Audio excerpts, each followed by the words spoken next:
Esto es Nos vemos en la comunidad, el podcast de Deliberate Spanish. Yo soy Nacho y hoy me acompaña Gloria. Hola, ¿cómo están? Me da mucho gusto estar aquí con ustedes. Bueno, hoy tenemos un invitado de lujo. Vaya que sí, ¿eh? Tenemos con nosotros, Ay, ay, ay. a Grant. ¿Cómo estás, Grant?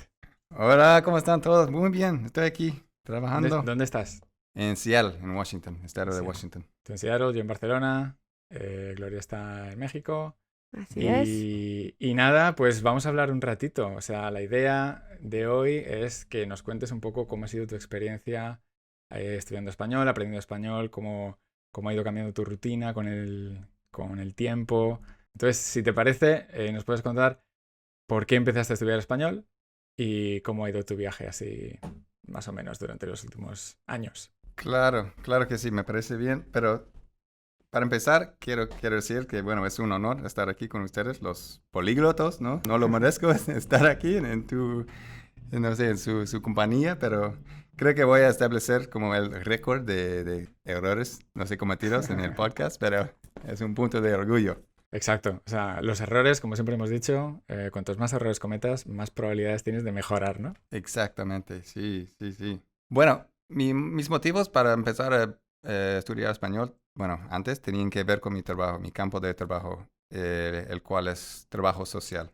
Empecé a estudiar y trabajar en ese campo en Chicago, donde hay vecindarios gigantes de mexicanos, latinos, puertorriqueños, todos los latinos, ¿no? Y yo sabía en aquel momento que necesitaría hablar español si quisiera contactar con la mayor cantidad de gente posible, ¿no? Por eso como empecé a poner manos a la obra, realmente como formar una rutina diaria, pero no, realmente no empecé a estudiar de manera como dura hasta que mi esposa y yo decidimos a tomar un viaje.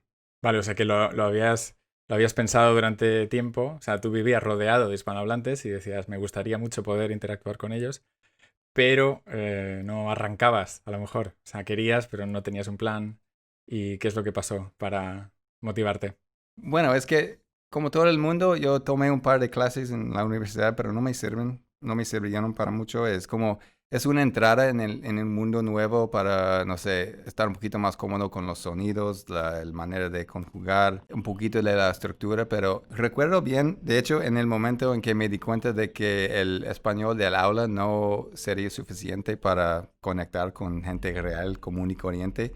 Yo estaba haciendo mi primera pasantía porque en la mayoría de los programas de trabajo social, de maestrías, hay que hacer como 2 pasantías distintas cada año. Normalmente el programa dura 2 años. Éramos dos, yo y una chica, y esa chica había escrito en su currículum que hablaba español con fluidez. Y estábamos trabajando en una agencia de prevención de violencia. La mayoría de nuestros compañeros de trabajo eran como expandilleros.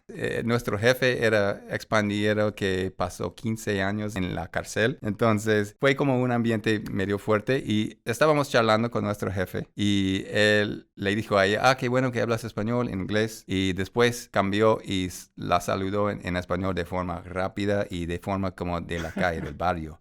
Y ella se quedó en blanco, se puso como rojísima, creo que no entendió ninguna palabra y en ese momento, bueno, me sentí mal por ella, pero también saqué una buena lección de que, bueno, tengo que esforzarme más y salir del aula porque eso no sería suficiente. Entonces, mi esposa y yo estábamos buscando un cambio en la vida y queríamos como englobar un viaje con el aprendizaje. Entonces habíamos decidido a mudarnos desde Chicago hasta Seattle. Entonces, entre la mudanza, fuimos a ese viaje. ¿Y dónde fue este viaje? 7 países. Empezamos en Guatemala. Desde Guatemala fuimos a Colombia y desde ahí hicimos la bajada de Sudamérica. ¿Durante cuánto tiempo, Grant? 10 meses. Wow. 10 meses. 10 meses viajando. Wow. Sí. Colombia, Perú, Ecuador, Chile, Argentina. En la subida fuimos a México también. O sea, fue un viaje completo de inmersión de español con diferentes acentos y español de la calle, español real. Exacto. Y de lugares rurales también. Y bueno, lamentablemente decidimos evitar países como Brasil porque queríamos totalmente como concentrarnos en el español. Sí. Muy centrado. Me gusta de la anécdota que has contado antes, que tú cuando viste a esta chica poniéndose roja, bueno, no sé cómo lo viviste tú en concreto, pero parece que lo viviste como una cosa muy positiva, ¿no? Como que al ver este obstáculo dijiste, esto es lo que tengo que conseguir, de acuerdo, pues voy a prepararme, ¿no? Otra gente a lo mejor al ver la dificultad sale corriendo y lo evita. 100%. Creo que se acabó en ese momento como sus esperanzas de usar español en esa pasantía, pero... Y también me di cuenta de hay que tener cuidado con lo que pones en el currículum, ¿no? Porque si estás mintiendo un poquito o si no tienes idea de lo que exactamente significa tener eso en su currículum, no sé, puede resultar en problemas. Claro. Entonces tú estuviste un tiempo en estas clases y de repente entras en un viaje de 10 meses rodeado de hispanohablantes, bueno, en países hispanohablantes. ¿Podías interactuar mucho de forma diaria o porque estabas con tu mujer a lo mejor era más complicado?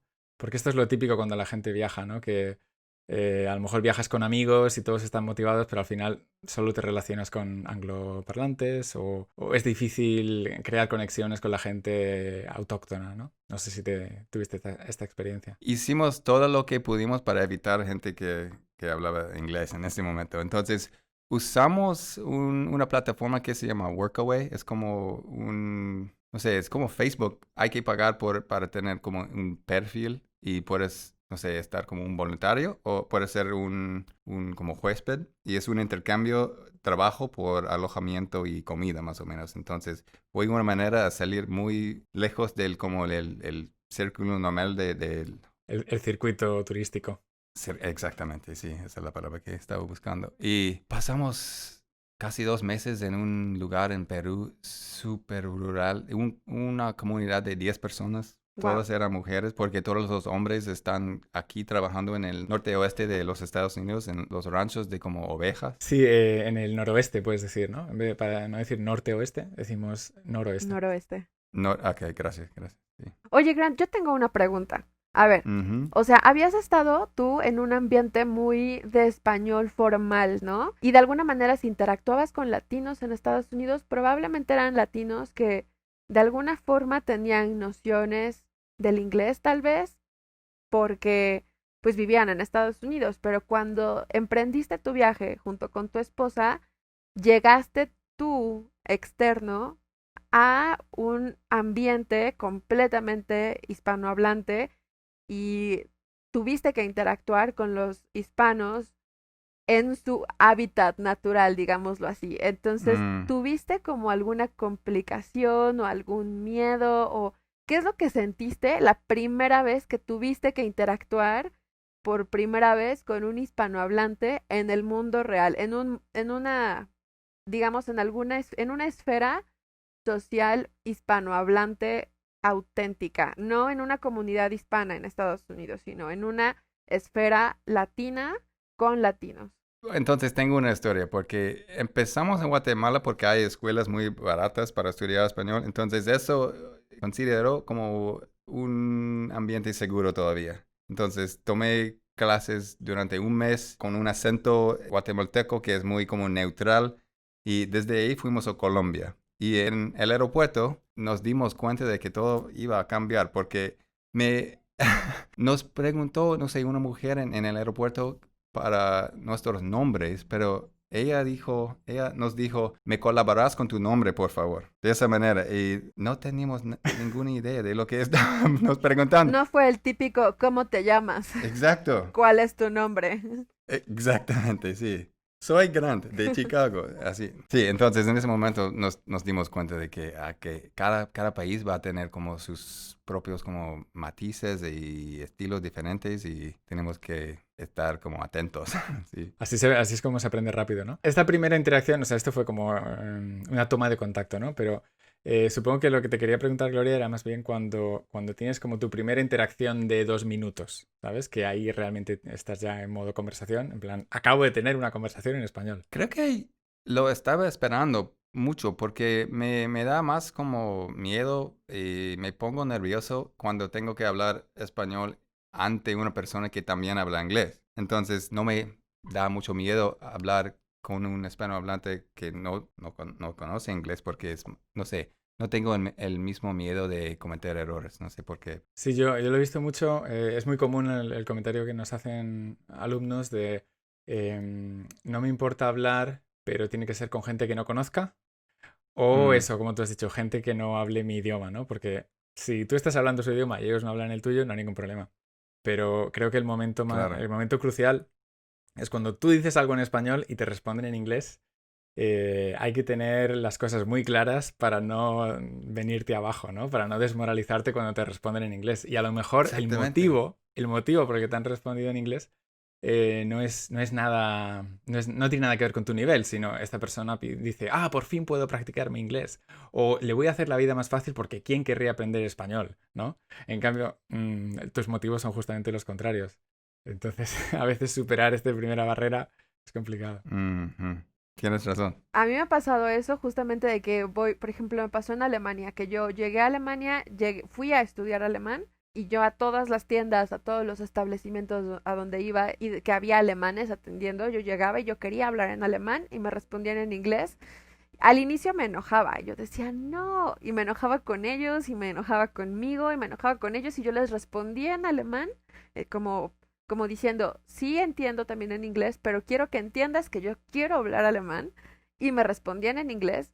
Primero me enojé y después pensé lo que dijo Nacho, dije, bueno, es que tal vez solo quieren ser amables, tal vez solo quieren ser hospitalarios, tal vez quieren practicar inglés, tal vez quieren ser simpáticos, no lo sabemos, pero es el impacto en la mente de un estudiante que va con la intención de practicar, sí puede ser, como dice Nacho, un poquito como un golpe bajo, ¿no? De alguna manera.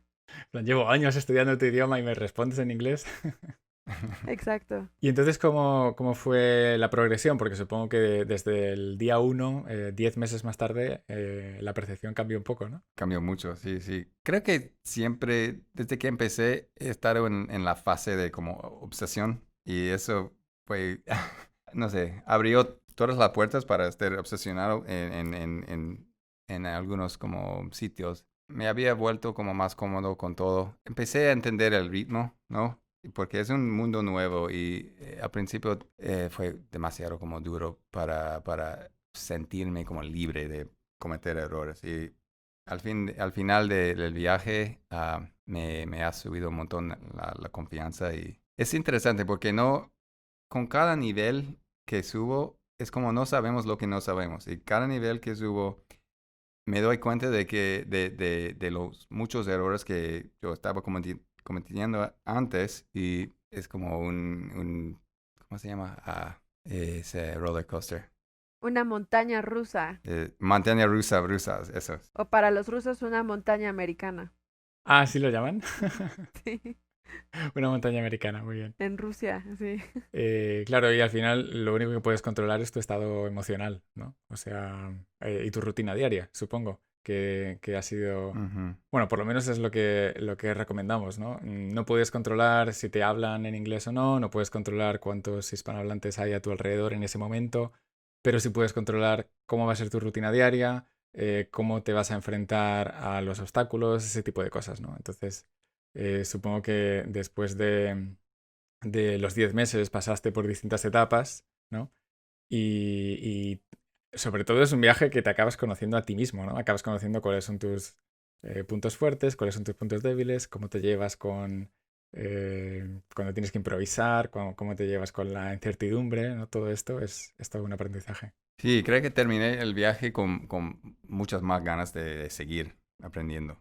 Tenía la oportunidad de sentirme, no sé, algunos momentos de éxito y fue como una adicción, ¿no? Se vuelve una adicción, ¿no, Nacho?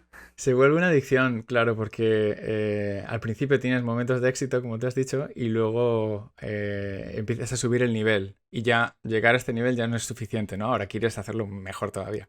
Entonces te pasas años persiguiendo ese subidón inicial, ¿no? Que tuviste. Ujú, Porque tú ujú. luego, cuando volviste, empezaste a trabajar de terapeuta social o ya lo hacías antes.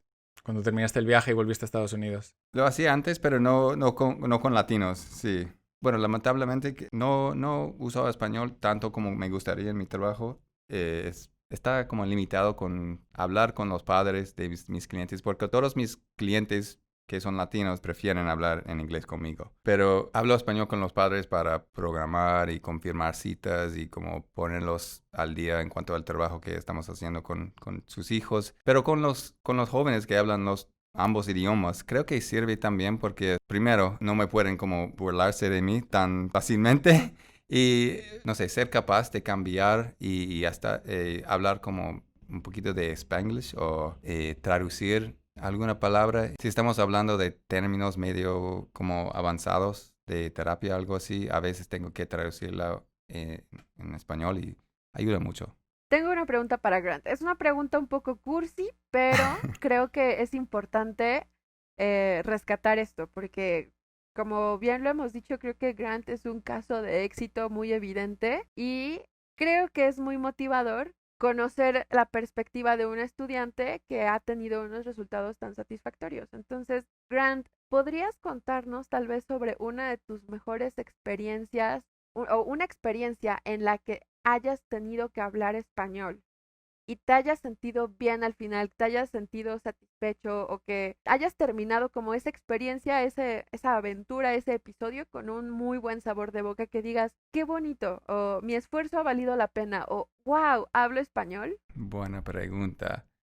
Creo que me pasó hace un par de meses cuando tenía que hablar con una madre de uno de mis clientes y ella estaba al punto de como quitarlo, sacarlo del programa, porque algún día él regresó a su casa después de estar con unos de mis compañeros de trabajo y ella encontró un poquito de marihuana en el bolsillo de él. Y ella no sé, estaba pensando que la consiguió de alguna manera en nuestro programa. Y teníamos que hablar con ella y clarificar todo. Bueno, al principio no lo conseguí. Teníamos que contarla sobre cómo esa es la razón por la que estamos trabajando con él. Y nuestra como meta es entender por qué hace cosas como fumar marihuana y entender como la raíz del razón. Bueno,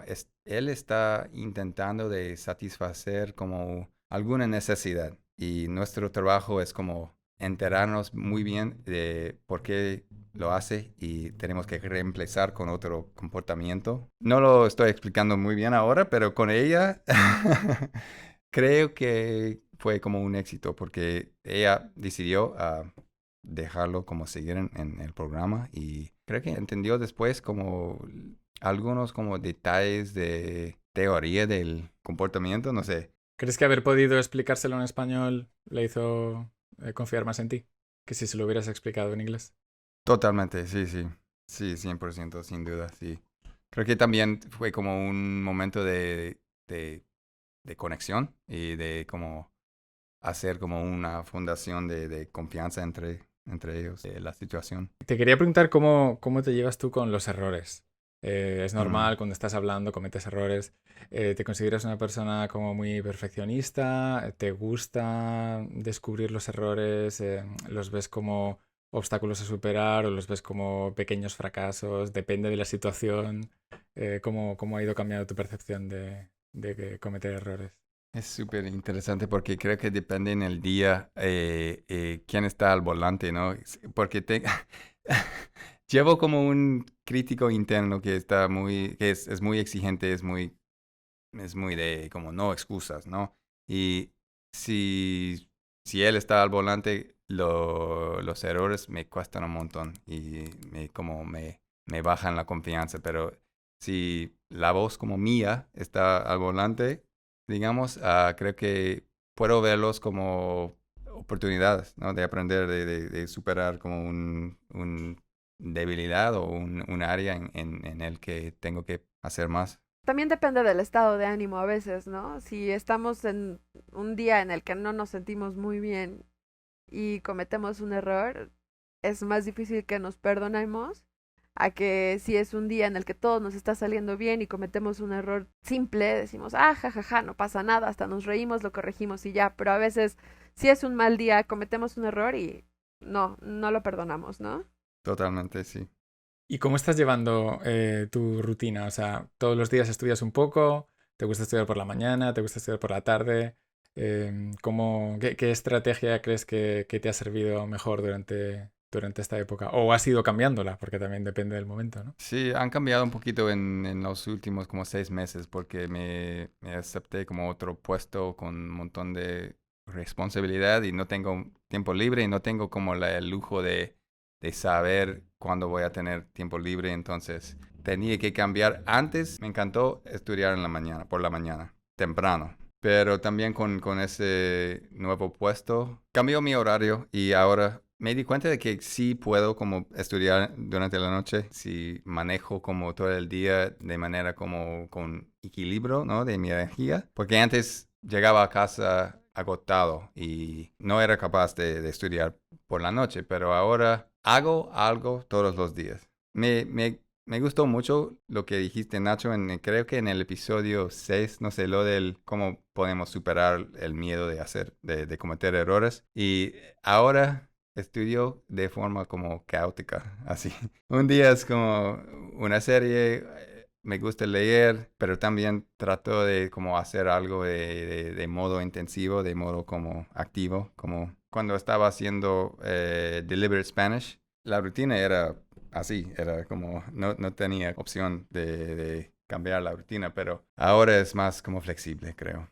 Claro. O sea, cuando estás haciendo el curso, la rutina te la damos nosotros y cuando termina el curso tienes que seguir tú con tu propia rutina. Y esto tiene ventajas e inconvenientes, ¿no? La ventaja es que es más flexible, el inconveniente es que a lo mejor requiere un poco más de fuerza de voluntad, ¿no? Creo que me distraigo fácilmente con las opciones, porque hay millones, ¿no? Es como, creo que no tengo la capacidad de quedarme en un camino de voy a pasar un mes estudiando como verbos pronominales, algo así. Por eso me cuesta, siempre me ha costado la idea de dominar algún aspecto de español, de un idioma, porque si aprendo algo, lo entiendo bien, pero si no lo pongo en práctica como muy a menudo, voy a perderlo. Pero está en la mente, no sé, saltando, está ahí, pero no he experimentado la sensación de completamente dominar un aspecto.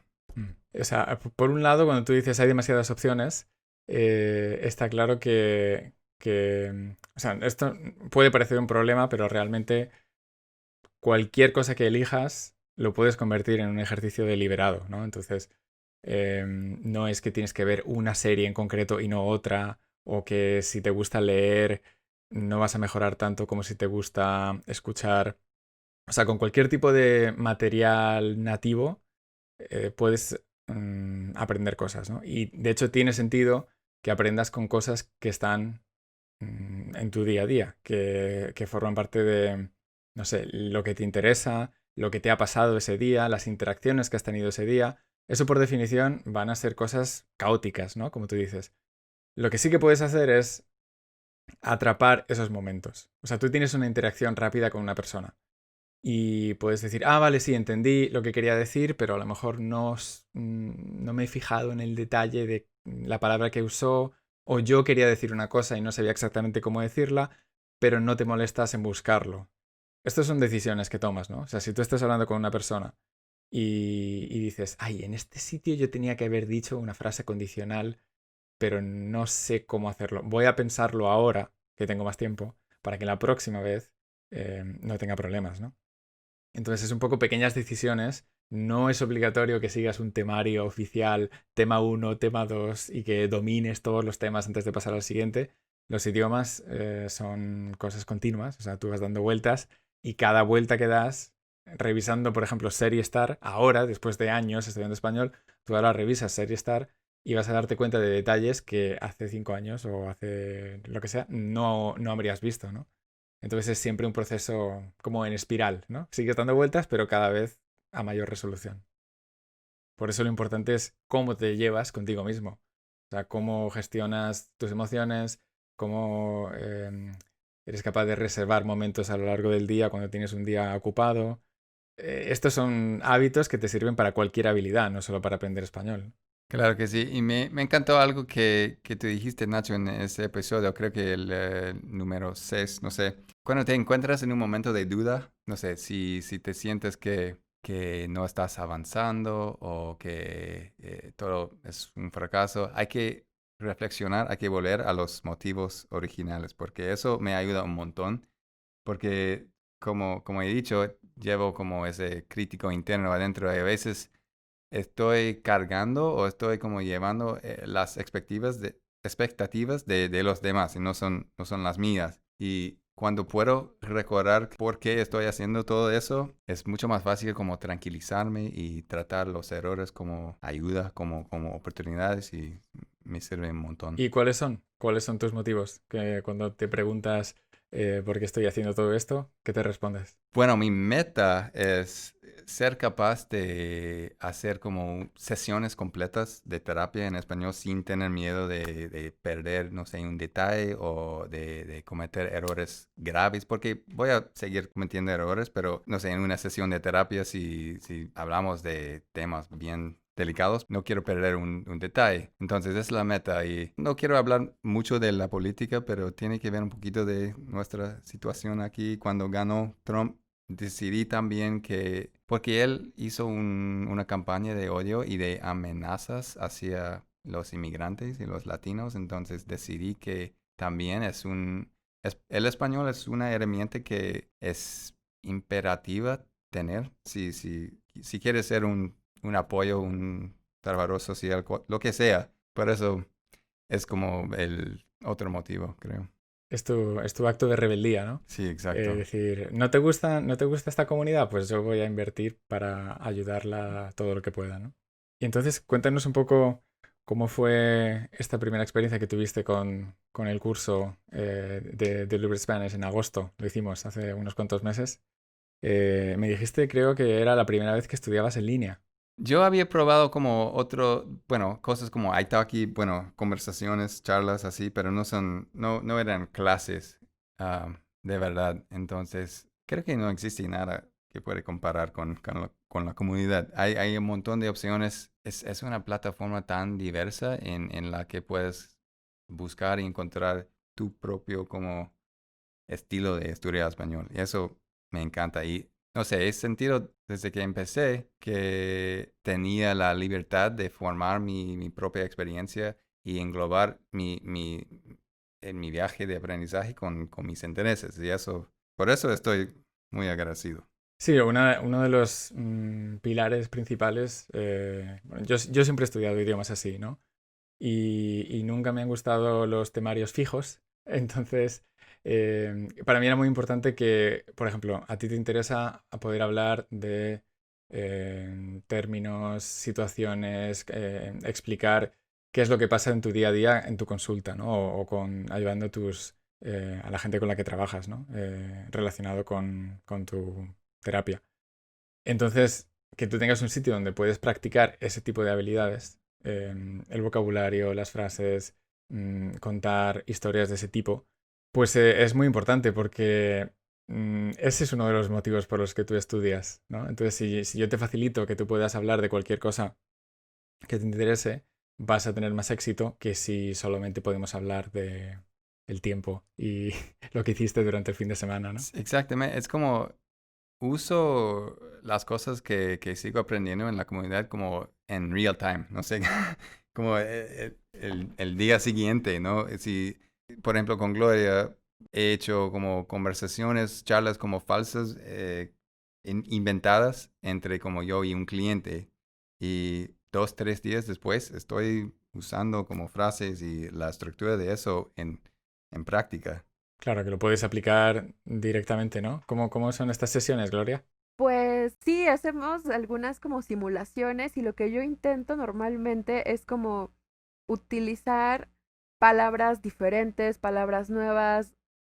Pues Grant ya tiene un buen nivel de español, tiene muy buen nivel de español, entonces, pero yo creo que nunca dejamos de aprender vocabulario.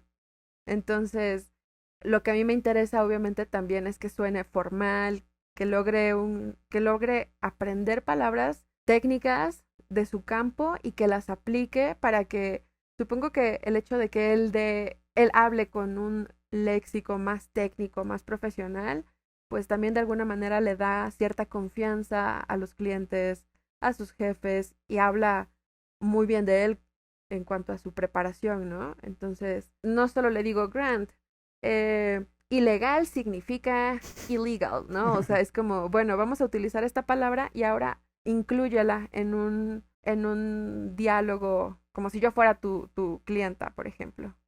Bueno, pues nada, Grant, muchas gracias por compartir tu experiencia. Estoy seguro que más de uno daría un brazo y una pierna para poder estar aquí improvisando con dos hispanohablantes sin ningún problema. O sea que tiene mucho mérito. Lo has hecho muy bien. Y nada, ¿qué le darías? Vamos a terminar diciéndole un consejo a una persona que lleva algunos años estudiando español, creo que no mejora, no sabe muy bien qué hacer, se siente estancado. ¿Qué consejo le darías tú? ¿Qué le sueles decir a la gente que te dice, oye, quiero mejorar mi español, pero no sé cómo hacerlo? Hacer una suscripción de la comunidad. En el día a día, o sea, ¿cuáles son tus trucos, ¿no? Para seguir mejorando. Bueno, creo que es importante tener metas como claras, pero no tan exigentes. Creo que es tener como una rutina diaria, pero flexible también, ¿no? Y es muy importante, como he dicho, como englobar tus intereses con el camino de aprendizaje. ¿Qué más? ¿Y cómo consigues, por ejemplo, tener más oportunidades para practicar? Alguien que está en Estados Unidos que dice, es que en mi zona no hay hispanohablantes y no tengo gente con la que practicar. ¿Qué le dirías?